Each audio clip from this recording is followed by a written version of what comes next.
प्रेषितांची कृत्ये या पुस्तकाचा अभ्यास करीत असताना आज आपण 6व्या अध्यायात पोहोचलेलो आहोत. आणि प्रेषितांची कृत्ये हे 4 शुभवर्तमान आणि पत्र म्हणजे नव्या कराराचे शिकवण यांना जोडणारं पुस्तक आहे. त्याच्यामध्ये मंडळीचा इतिहास आहे, चर्चचा इतिहास आहे. आणि आता आपण 6व्या अध्यायात पोहोचलेलो आहोत. आणि आजच्या संदेशाचं शीर्षक आहे चर्च ऑर्गनायझेशन, मंडळी संघटित कशी झाली. चर्च ऑर्गनायझेशन किंवा how was the church organised, मंडळी संघटित कशी झाली. आणि या मालिकेचं नाव आहे the story that never ends, न संपणारी कथा. प्रभू येशू ख्रिस्ताची मंडळी ही एक आत्मिक संघटन आहे. It is a spiritual organisation. हे काही कॉर्पोरेशन किंवा ही काही कंपनी किंवा संस्था नाही आहे. बरेच जणांना असं वाटतं की चर्च म्हणजे एक संस्था किंवा एक कॉर्पोरेशन आहे, त्या टाईप ते तशा रीतीने आपण ते चालवायचं असतं, तशा रीतीने त्याच्यावर वेगवेगळे लोक हे असतात. परंतु जर शास्त्रात आपण पाहिलं तर त्याची ब्लूप्रिंट ऑलरेडी शास्त्रात दिलेली आहे.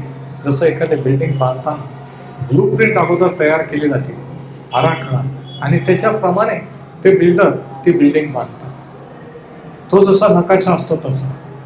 तर मंडळीचा नकाशा हा नव्या करारात दिलेला आहे, त्याच्याप्रमाणे आपण मंडळी बांधायची असते.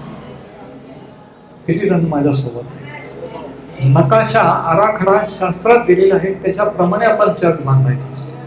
आपल्या मनाने नाही की कमिटी आणि हे आणि ते कसं असतं, तर ते आज आपण पाहू.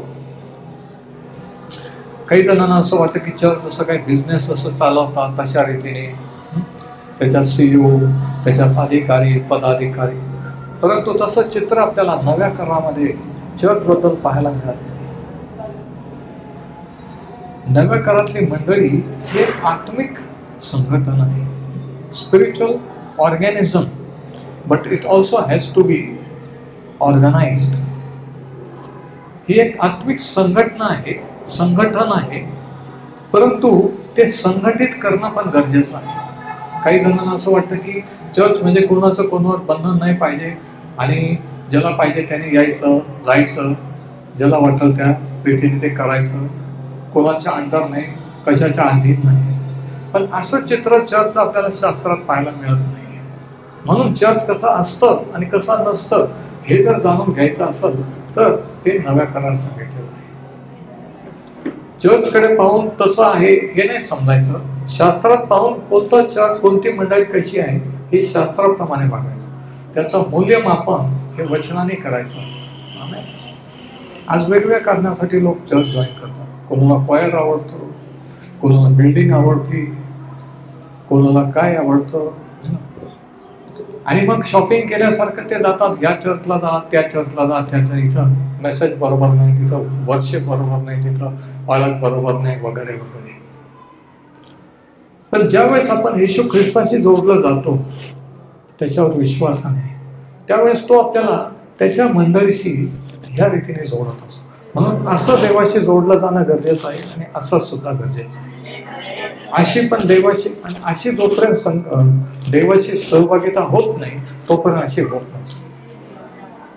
अशी न होता जर फक्त अशी असते तर ते मंडळ असतं, मंडळी नाही. लक्षात घ्या. तर म्हणून चर्च काही सामाजिक कार्यासाठी नाही, चर्च काय फक्त लग्न नाही त्याच्यासाठी नाही. येशू ख्रिस्ताने म्हटलं की मी माझी मंडळी स्थापिन. त्याचा मालक तो आहे, स्थापन करणारा, बांधणारा तो आहे. आणि प्रत्येक देशातून, जाती धर्मातून त्याचे लोक निवडून 2000 वर्षापासून आजपर्यंत तो त्याची मंडळी जगभरातून रचित आहे, बांधित आहे. आणि त्या जागतिक मंडळीचा, युनिव्हर्सल चर्चचा प्रत्येक लोकल किंवा स्थानिक मंडळी एक भाग आहे. किती जणांना समजतं? तुम्ही आणि मी लोकल चर्च नाशिकमध्ये ह्या ठिकाणी, आपण जागतिक जगभरातले, देशभरातले सर्व देवाच्या लोकांच्या मंडळीचा एक भाग आहोत. प्रत्येक चर्चमध्ये प्रत्येक पालकात किंवा सेवकाजवळ सगळेच दानं असतात असं नाही आहे. ख्रिस्ताच्या शरीरामध्ये देवाने प्रेषित, संदेष्टे, पालक, सुवार्तिक, शिक्षक एक दिले. इफिस 4:11 सांगितलेले. आणि सगळंच दानं एकाच चर्चमध्ये एकाच व्यक्तीजवळ नसतात, म्हणून आपल्याला एकमेकांची गरज असते. आणि हे जेव्हा तुमच्या डोक्यात पिक्चर क्लिअर होईल तेव्हा तुमचा चर्चकडे पाहण्याचा दृष्टिकोन बदलेल. नाही तर तुम्ही लोकांसारखं शॉपिंग करत जा, कोणतं चर्चमध्ये काय काय, तुम्हाला जे पाहिजे ते तिथं आहे का नाही, दुसरं चर्च. पण तसं नसतं. शास्त्राप्रमाणे चर्च कसं असतं हे आपल्याला नव्या करातूनच समजतं. तर चर्च एक आत्मिक संघटन आहे, पण ते संघटित होणं गरजेचं आहे. Order, there has to be an order, organise properly. म्हणून ह्याच्या दोन गोष्टी, दोन टोकं आहेत की चर्च किंवा मंडळीमध्ये टोटल फ्रीडम पाहिजे, कोणाचं काही कंट्रोल किंवा कोणाचं काही नियम किंवा काही कंट्रोल नाही पाहिजे.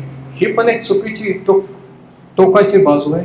दुसरी गोष्ट की चर्चमध्ये इतके नियम आणि इतके कडक कायदे कानून की त्याच्यामध्ये ते बसलं पाहिजे, हे पण दुसरं टोक. आणि या दोन्ही गोष्टी चुकीच्या आहेत. की जे नियम किंवा ज्या गोष्टी शास्त्रात सांगितल्या त्याला धरून आपण पाहिजे. 2000 वर्षात चर्चने स्वतःचे नियम केले, ते लोकांवर लादलेले की असं केलं पाहिजे, तसं झालं पाहिजे. तर प्रेषितांची कृत्याच्या 6व्या अध्यायात आपण पाहतो, आपण पोहोचलेलो आहोत. आणि या ठिकाणी आपण पाहतो की ती मंडळी वाढत चाललेली आहे. पेंटिकॉस्टच्या दिवशी 3000 होते, नंतर 5000 झाले, नंतर 15 ते 20,000 झाले.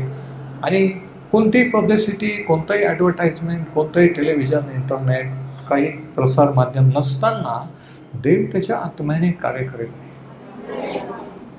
किती विशेष आहे. आजकाल पब्लिसिटी करावी लागते, आणि त्या काळात कसं होत असेल विचार करा. प्रेषितांची कृत्ये 6वा अध्याय.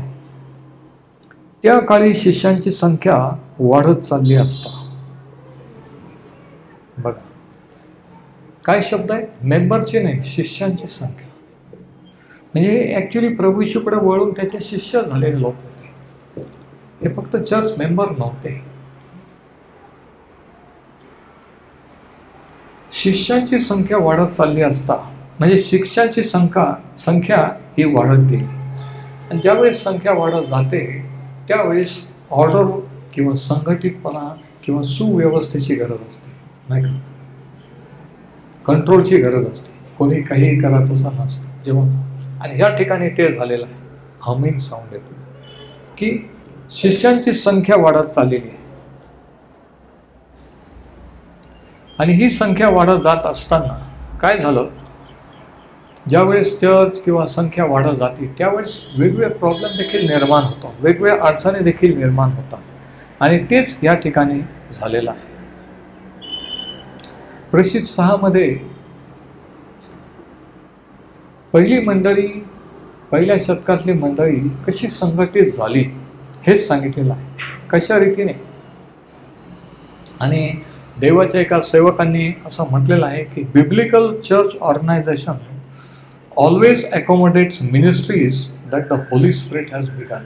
म्हणजे शास्त्रानुसार असलेली मंडळी, इकडे ऐका, शास्त्रानुसार असलेली मंडळी पवित्र आत्म्याने ज्यांना दानं दिलेले आहेत अशा लोकांना तिच्यामध्ये समाविष्ट करते. जे ऑलरेडी येशू ख्रिस्ताचे शिष्य झालेले, ज्यांना ऑलरेडी पवित्र आत्म्याचं दान आहे, अशांना देवाची मंडळी एकत्रित करते.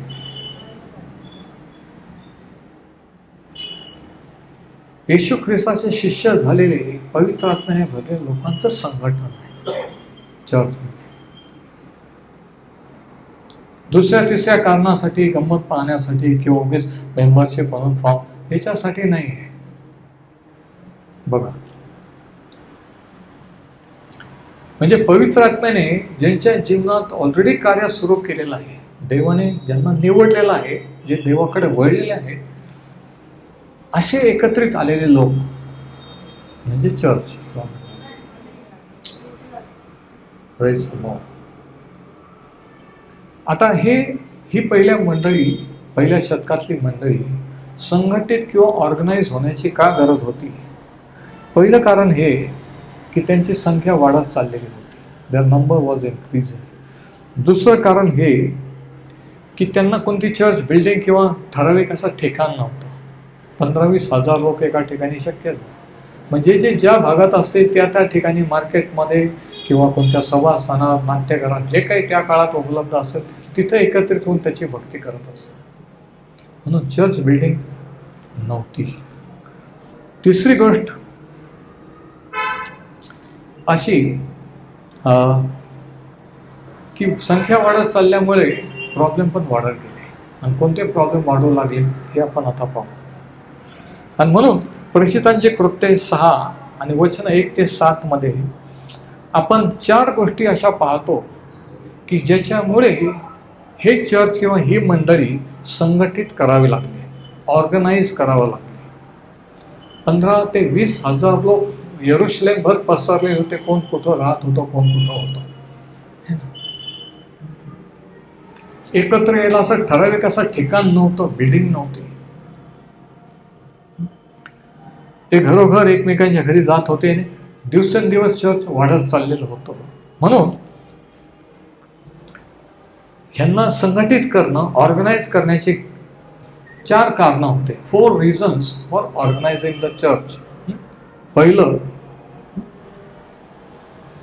पहिलं कारण हे की संघटित होण्याचं कारण, द रिझन फॉर ऑर्गनायझेशन, की का त्यांनी एकत्रित येऊन त्यांनी संघटन केलं, का त्यांनी व्यवस्था स्थापन केली. आता लक्षात घ्या की त्याच्यामध्ये यहुदीतूनच नाही तर वेगवेगळ्या जाती धर्मातून येशू ख्रिस्ताकडे आलेले लोक होते त्या पहिल्या मंडळीत. हे फक्त यहुदी लोकच नव्हते, वेगवेगळ्या भाषेचे, जातीचे, धर्माचे लोक येशू ख्रिस्ताकडे वळलेले असे त्यांच्यामध्ये होते. म्हणजे त्या चर्चमध्ये वेगवेगळ्या भाषा होत्या, वेगवेगळ्या जातीचे लोक होते, वेगवेगळ्या देशाचे.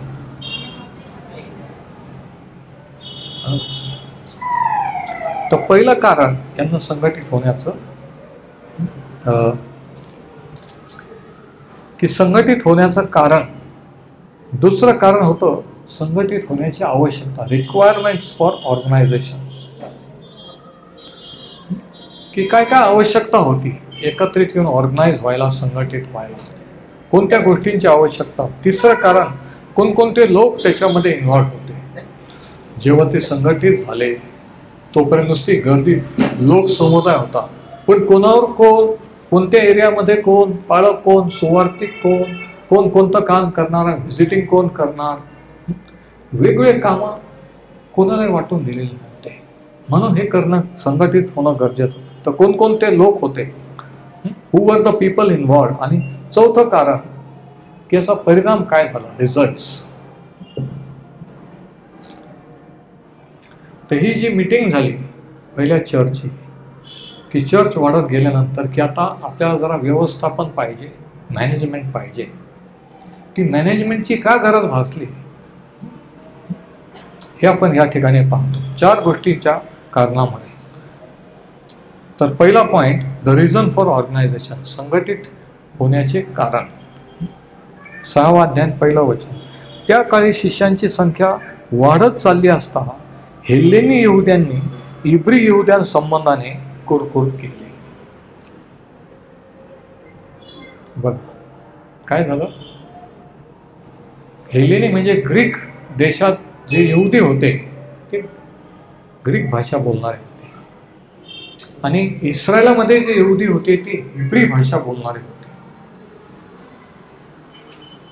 दोन्ही यहुदी होते, परंतु ग्रीक हिब्रू, ग्रीक इस्रायली आणि यरुशलेमातल्या यहुदी लोक यांनी आपसात कुरकुर केली. पहिली कुरकुर मंडळीमध्ये त्यावेळेस सुरू झाली. आणि कोणत्या कारणाने कुरकुर केली बघा. कारण रोजच्या वाटणीत त्यांच्या विद्वांची उपेक्षा होत असे किंवा विद्वांकडे दुर्लक्ष होते. ते म्हटलं की सगळे शिष्य हे यहुदी आहेत, हिब्री आहेत, पण आम्ही हेलेन्यातून येऊन यहुदी झालेलो किंवा ग्रीक देशातून आहोत, म्हणून आम्हाला हे लोक कमी लेखतात आणि ते त्यांच्या लोकांना जवळ करतात असं त्यांना वाटायला लागलं. आणि कुरकुर सुरू झाली की त्यांच्या विधवांची उपेक्षा किंवा दुर्लक्ष होत असे. आता 20 ते 30 हजार इतकी मंडळी ही वाढलेली होती. आणि ज्या वेळेस चर्च किंवा मंडळी वाढत जाते, देवाचं कार्य वाढत जातं, त्यावेळेस सैतानाचं सुद्धा कार्य हे वाढत जात असतं. ज्यावेळेस देव त्याच्या आत्म्याने मंडळीत कार्य करतो, त्यावेळेस सैतान त्या मंडळीला, त्या लोकांना टार्गेट करत असतो, त्यांच्यावर लक्ष ठेवत असतो. मला वाटतं कोणीतरी आम्ही झाली. तर 3 टॅक्टिक्स किंवा 3 प्रकारच्या आयडिया सैतान वापरतो मंडळीमध्ये, चर्चमध्ये गोंधळ माजवण्यासाठी. पॉइंट 3 टॅक्टिक्स सैतान युजेस टू मेस अप. मंडळी विस्कळीत करण्यासाठी सैतान 3 गोष्टींचा उपयोग करत असतो. पहिली गोष्ट पर्सिक्युशन किंवा छळ.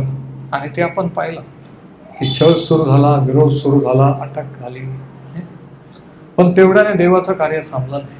आणि हा छळ फक्त शारीरिकच नव्हे, जेलमध्ये टाकणंच नव्हे, छळ हा घरातून पण असू शकतो. येशू ख्रिस्ताकडे वळल्यामुळे घरातले त्याच्यावर नाही विश्वास ठेवी ते विरोध करतात, समाजातले विरोध करतात. तो एक प्रकारचा छळ आहे, मानसिक छळ आहे.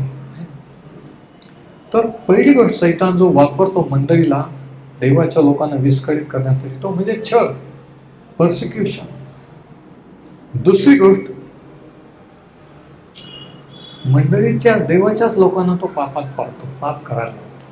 आणि या ठिकाणी आपण पाहतो की हनन्या आणि सफीरा यांनी ती प्रॉपर्टी विकली आणि खोटे बोलले आणि एकाच दिवशी दोघांची मयत झाली. म्हणजे काय झालं की मंडळी भ्रष्ट करण्यासाठी, गढूळ करण्यासाठी सैतान मंडळीतले जे वीक आहे, अशक्त आहेत, विश्वासात दुर्बळ आहेत, त्यांच्याकडे जाऊन त्यांना पापात पाडतो.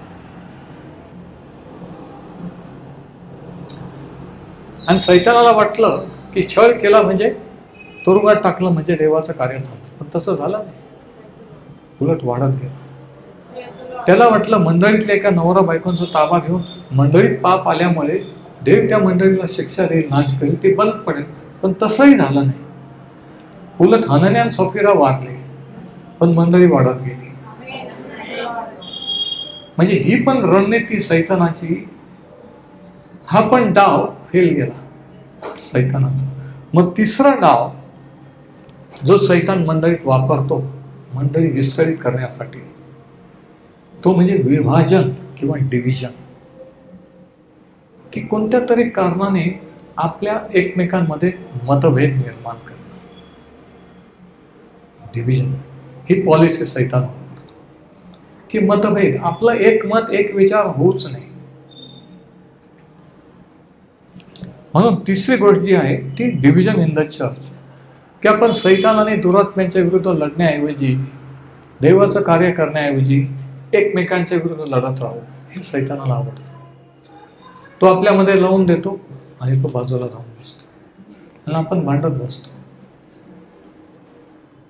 ही सैतानाची ट्रिक आहे आणि ह्या ट्रिक ओळखता आल्या पाहिजे. 3 ट्रिक सैतान वापरतो. परत एकदा सांगतो, पहिला छळ, दुसरी गोष्ट पाप, आणि तिसरी गोष्ट काय, विभाजन, डिव्हिजन. आणि हे तिन्ही त्याने ह्या पहिल्या शतकातल्या मंडळीत वापरले, तरीही चर्च वाढत गेली. कारण प्रभू येशूने सांगितलं की मी माझी मंडळी होणार. आणि देव म्हणतो की मी असं करीन, तेव्हा त्याला कोणी अडवू शकतं का? आणि किती अडवलं तरी ते बंद पाडू शकतं का? हे तिन्ही डाव फेल गेलेले या ठिकाणी. तर या 2 प्रकारच्या यहुद्यांमध्ये काय झालं, कुरकुर सुरू झाली. हेलेनी यहुदी आणि हिब्री यहुदी. ते म्हटलं की आमच्या विद्वांकडे दुर्लक्ष होतं, तुम्ही तुमच्याच लोकांकडे लक्ष देता वगैरे वगैरे. आणि अशा रीतीने ती कुरकुर सुरू झाली. तेव्हा त्यांनी काय केलं, वचन 2, तेव्हा 12 जणांनी शिष्यगणाला बोलावून म्हटले, आम्ही देवाचे वचन सांगण्याची सेवा सोडून पंक्ती सेवा करावी हे आम्हाला बरे वाटत नाही. बघा, ही बातमी 15-20 हजार लोक. आता कोण आलं, कोणाकडे लक्ष दिलं, कोणाचा प्रॉब्लेम सोडला, कोणाला व्हिजिटिंगला गेलं, कोण आजारी पडलं, कोणीच कोणावर काहीच नव्हतं. कारण संघटित झालेले नव्हते, कोणतं ऑर्गनाईज किंवा ऑर्डर हे नव्हती. मग ही कुरकुर सुरू झाली, आमच्याकडे लक्ष देत नाही है ना. आणि हे मी सुद्धा ऐकलेलं आहे की ब्रदर आमच्या घरी व्हिजिटच करत नाही, आमच्यासाठी वेळ देत नाही, इकडं जातात तिकडं जातात, बाहेरगावी जातात. ते तेव्हा झालं, ते आज पण ह्या मंडळीत सुद्धा झालेलं आहे. याचा अनुभव मी घेत आलेलो आहे. म्हणून प्रत्येक काळात सैतानाच्या ट्रिक किंवा रणनीती ते सेम आहेत. फक्त आपल्याला ओळखता आलं पाहिजे. आमेन. तर ही बातमी प्रेषितांपर्यंत गेली. आता फक्त 12 प्रेषित आणि जवळजवळ 15 ते 20 हजार लोक. आता कोणाला व्हिजिटिंग करायची, कोणाचं काय झालं काय पाहायचं, कसं काय करायचं. ते तर म्हणतात की आम्ही तुमच्या जातीचे भाषेचे नाही म्हणून आमच्याकडे येत नाही. कुरकुर सुरू झाली, मतभेद. मग त्यांनी काय उत्तर दिलं, 12 जणांनी बोलावून म्हटले की आम्ही देवाचे वचन सांगण्याचे सोडून पंक्ती सेवा हे आम्हाला बरे वाटत नाही. की आमची नेमणूक, आमचं पाचारण, कॉलिंग देवापासून वचन गाजवण्याचं आहे. आणि कोणत्या विधवांकडे दुर्लक्ष झालं, कोणाकडे व्हिजिट नाही केली, कोणाकडे दुर्लक्ष झालं, ह्याच्यासाठी आम्ही वेळ नाही देऊ शकत. ते शक्य नाही आहे. 15 ते 20 हजार लोक वाढत चाललेले लोक आहे. ते जर करत गेलं तर आठवडा जरी गेला तरी आम्हाला वचन स्टडी करून तुम्हाला शिकवायला वेळ मिळणार. म्हणून ते म्हणतात की आम्ही हे काम करू शकत नाही, पंक्ती सेवा हे करू शकत. मग त्यांनी त्याच्यावर तोडगा सांगितला. वचन 3, तर बंधुजनो, तुम्ही आपल्यामधून पवित्र आत्म्याने व ज्ञानाने पूर्ण अशी 7 प्रतिष्ठित मनुष्य शोधून काढा. त्याच्यावर ते सोल्युशन सांगतात, त्याच्यावर मार्ग काढतात की हा प्रॉब्लेम झालेला आहे, कुरकुर सुरू झालेली आहे. त्याच्यावर त्यांनी तोडगा काढला. काय तोडगा काढला की तुम्हीच ह्या 15-20 हजार जे शिष्य झाले, येशू ख्रिस्ताचे वळले, ह्या लोकांमधून 7 माणसं असे निवडा, 7 पुरुष की जे पवित्र आत्म्याने ज्ञानाने पूर्ण आहेत आणि प्रतिष्ठित आहेत, ज्यांना समाजात नाव आहे, इज्जत आहे, ज्यांचं एक रेप्युटेशन आहे. असे लोक शोधून काढा, त्यांना आम्ही ह्या कामावर नेऊ. आता requirements for organization in the church. मंडळीमध्ये संघटित होण्याची आवश्यकता, 5 गोष्टींची आवश्यकता आहे. 5 रिक्वायरमेंट्स. इकडे लक्ष द्या. 5 requirements for organising in the church. ते काय म्हणतात की तुमच्यामध्ये 7 पुरुष निवडा. पहिली गोष्ट, पहिली रिक्वायरमेंट काय, पुरुषांची. लिहून घ्या पॉईंट.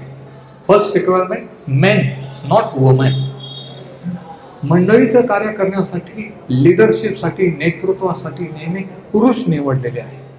हां, स्त्रियांना दान आहे, स्त्रिया कार्य करू शकतात, पण लिडरशिपचा रोल, भूमिका ही स्त्रीला दिलेली नाही आहे शास्त्रामध्ये.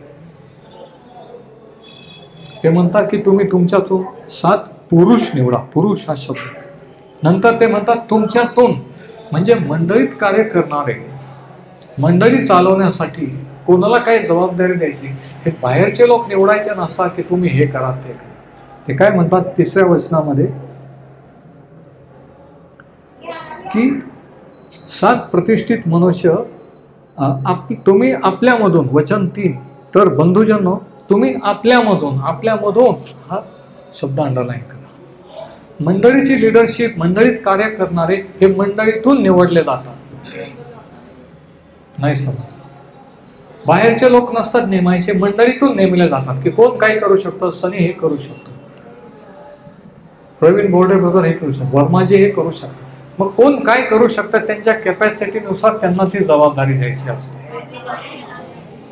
समजा सिस्टर मंगल, चंद्रा काय करू शकतात, हे प्रेषितांनी, मंडळी प्रमुखांनी ओळखायचे असते. ज्याचे त्याची बुद्धी, ज्याची त्याची कॅपॅसिटी आणि त्याप्रमाणे पण मंडळीतले पाहिजे. दुसरी गोष्ट, they should be from among you. Leadership must come from the church. दुसरा पॉईंट, दुसरी आवश्यकता काय की मंडळीचं नेतृत्व मंडळीतून निघालं पाहिजे. Leadership must come from the church.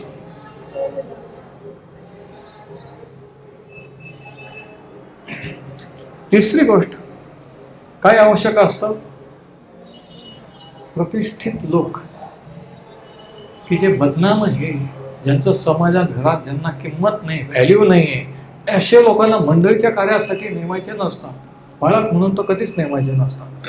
की ज्यांची साक्ष घरात पाहिजे, समाजात पाहिजे, प्रतिष्ठित. तिसरी गोष्ट गुड रेप्युटेशन. चौथी गोष्ट ते आत्मिक मनुष्य, पवित्र आत्म्याने भरलेले.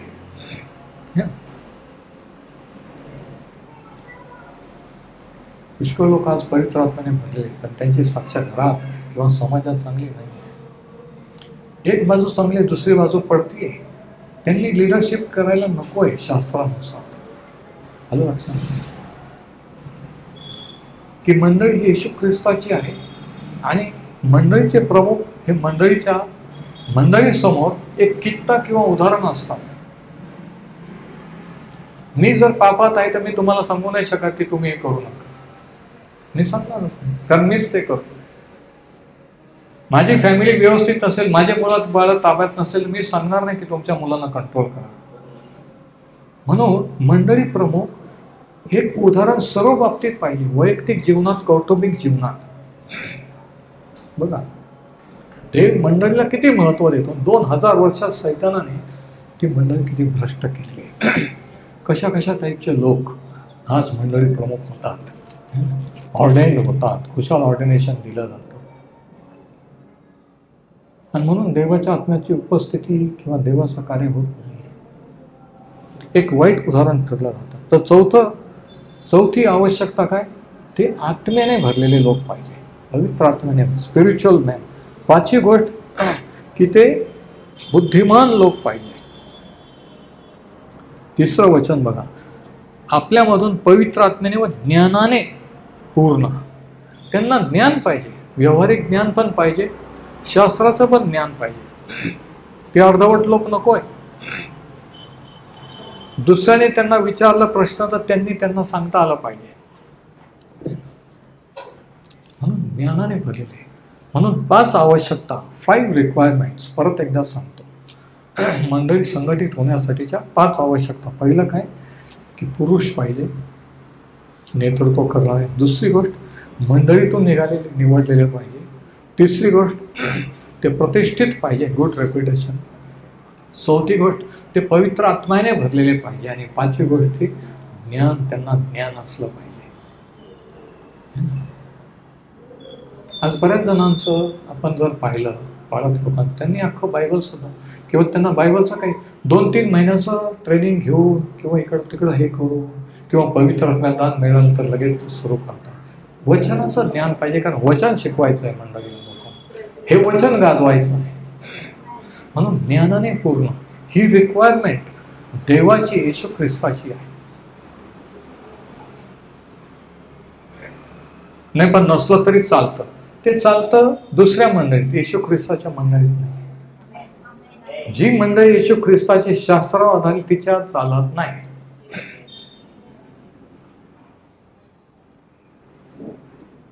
म्हणून प्रेषितांचे कृत्यावरून आपल्याला कळतं की चर्च कसं असतं, ऑर्गनाईज कसं संघटित केलं जातं, कोणी काय करायचं असतं, हे कसं त्यांनी नेमलं, काय केले.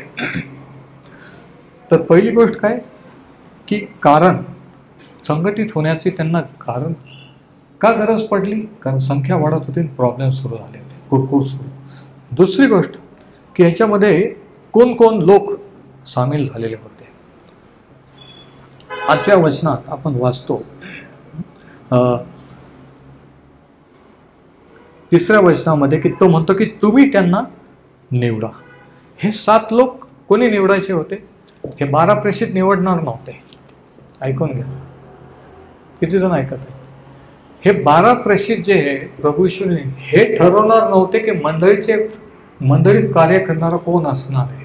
ते म्हणतात मंडळीला, लोकांना की तुम्ही पण त्याचे शिष्य आहात, तुम्ही प्रार्थना करा, तुम्ही निवडा, तुम्ही आम्हाला सांगा की कोणते 7 लोकांनी ह्या बाकीचे कामं पाहिजे.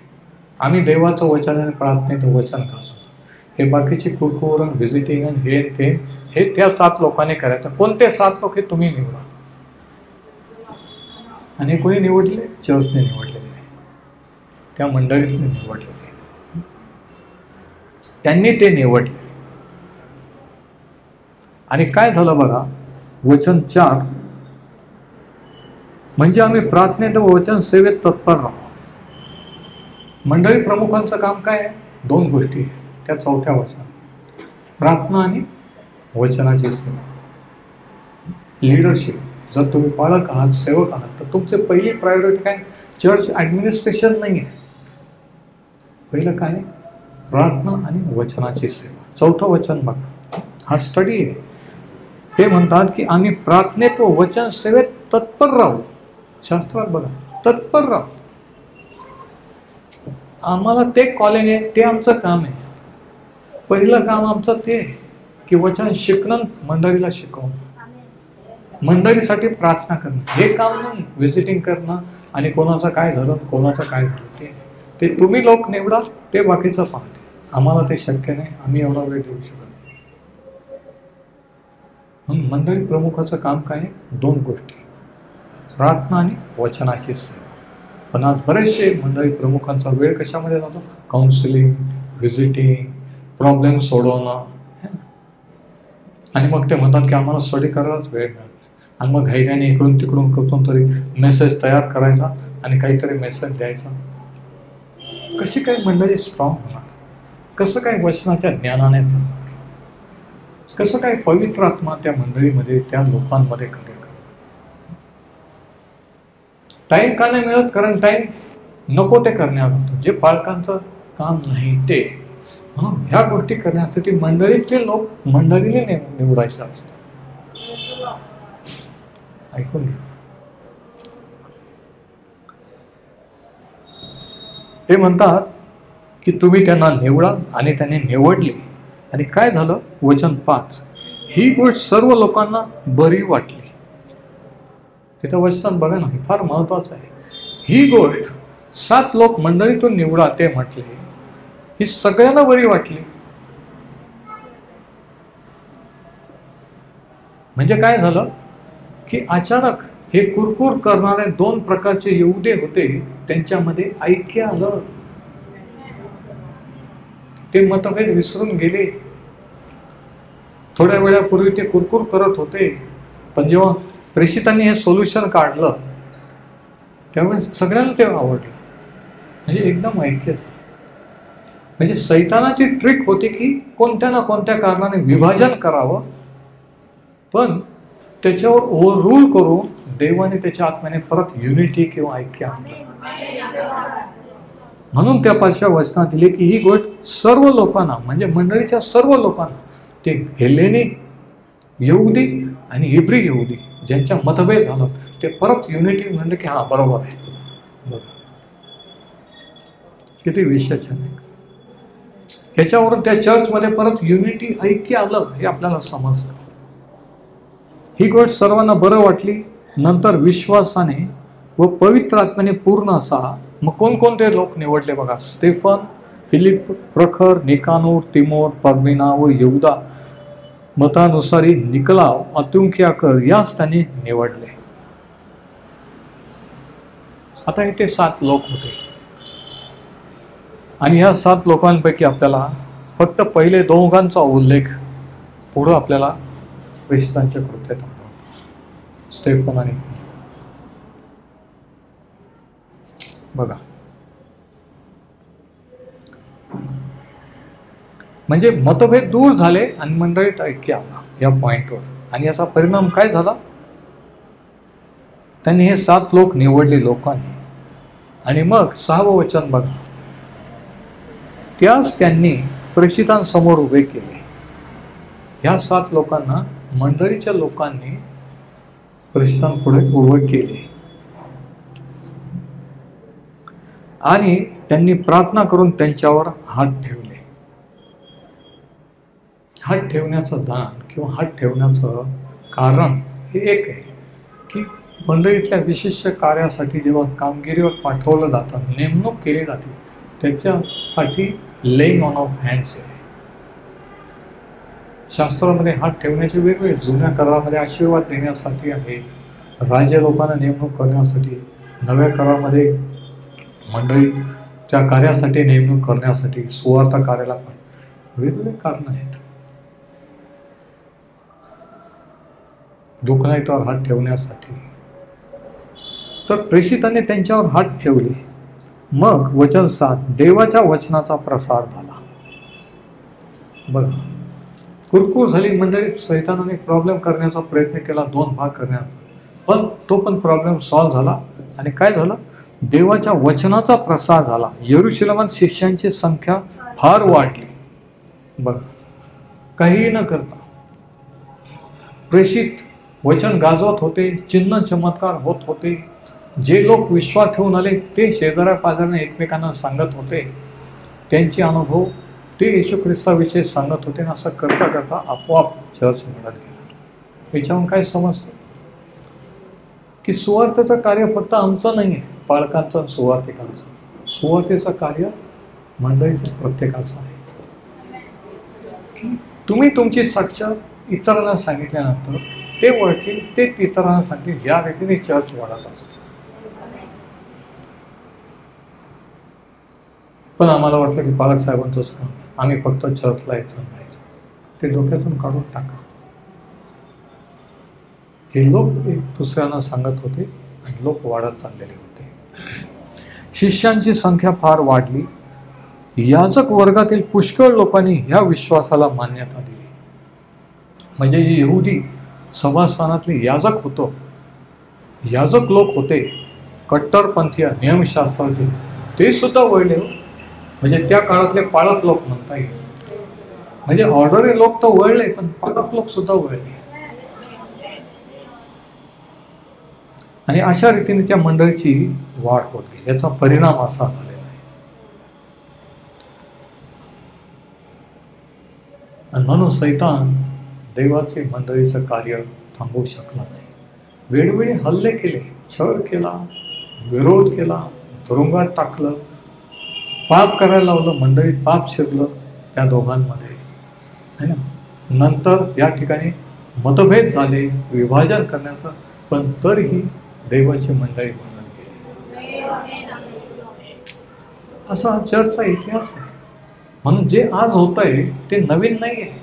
हे पूर्वी झालं, प्रत्येक काळात झालं, आजही होतं. सैतान तेच डावपेच वापरतो देवाच्या लोकांना. आणि हे जर आपल्याला कळले तर आपण ह्याला बळी पडणार नाही. की कोण मला देवाच्या जवळ नेते का लांब नेते, कोण मला भडकवतोय, कोण मला काय त्यांचं इंटेन्शन, हेतू काय, मी वाढावं की देवापासून दूर जावं. हे जर साधा प्रश्न स्वतःला विचारता कळेल तर अशा रीतीने ह्या पहिल्या मंडळीत करण्यात झालं. अशा रीतीने मंडळी ऑर्गनाईज झाली. 12 प्रेषित होते, पण संख्या वाढत गेल्यानंतर हे 7 लोक नेमले. त्यांनी ह्या 7 लोकांनी बाकीचे कामं ते पाहू लागले. ऑर्गनाईज केलं की कोणी कोणत्या दिवशी मीटिंग घ्यायची, कोणी व्हिजिटिंग करायचं, कोणी प्रार्थना करायची, कोणी काय करायचं. आणि हे 12 शिष्य वचन गाजवत राहिले. आणि मग पुढं काय झालं ते आपण पुढच्या संदेशात पाहू. परमेश्वर हे वचन आशीर्वादित करू.